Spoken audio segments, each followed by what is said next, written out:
شروع اللہ کا نام لے کر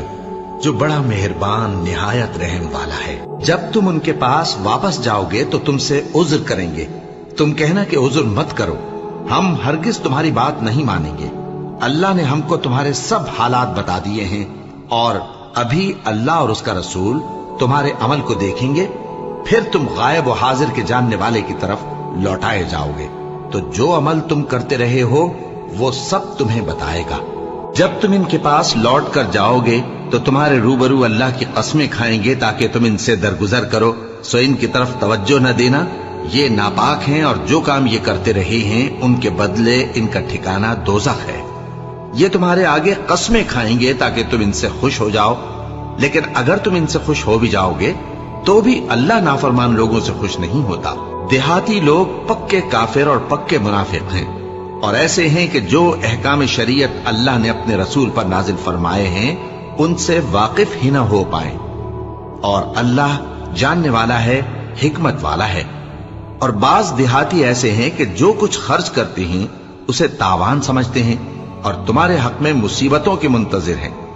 انہی پر بری مصیبت واقع ہو، اور اللہ سننے والا ہے، جاننے والا ہے۔ اور بعض دیہاتی ایسے ہیں کہ اللہ پر اور روز آخر پر ایمان رکھتے ہیں، اور جو کچھ خرچ کرتے ہیں اس کو اللہ کے قرب اور پیغمبر کی دعاؤں کا ذریعہ سمجھتے ہیں۔ دیکھو یہ بات بلا شبہ ان کے لیے موجب قرب ہے، اللہ ان کو عنقریب اپنی رحمت میں داخل کرے گا، بے شک اللہ بخشنے والا ہے، مہربان ہے۔ جن لوگوں نے سبقت کی یعنی سب سے پہلے ایمان لائے، مہاجرین میں سے بھی اور انصار میں سے بھی، اور جنہوں نے نیکوکاری کے ساتھ ان کی پیروی کی، اللہ ان سے خوش ہے اور وہ اللہ سے خوش ہیں۔ اور اس نے ان کے لیے باغات تیار کیے ہیں جن کے نیچے نہریں بہہ رہی ہیں،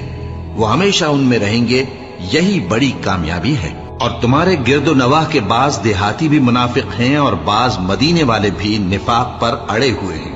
تم انہیں نہیں جانتے، ہم جانتے ہیں۔ ہم ان کو دوہرا عذاب دیں گے، پھر وہ بڑے عذاب کی طرف لوٹائے جائیں گے۔ اور کچھ دوسرے لوگ ہیں کہ اپنے گناہوں کا صاف اقرار کرتے ہیں،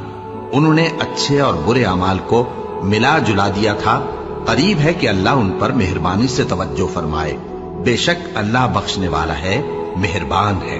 ان کے مال میں سے زکوٰۃ قبول کر لو کہ اس سے تم ان کو ظاہر میں بھی پاک اور باطن میں بھی پاکیزہ کرتے ہو، اور ان کے حق میں دعائے خیر کرو کہ تمہاری دعا ان کے لیے موجب تسکین ہے، اور اللہ سننے والا ہے، جاننے والا ہے۔ کیا یہ لوگ نہیں جانتے کہ اللہ ہی اپنے بندوں سے توبہ قبول فرماتا اور صدقات و خیرات لیتا ہے، اور یہ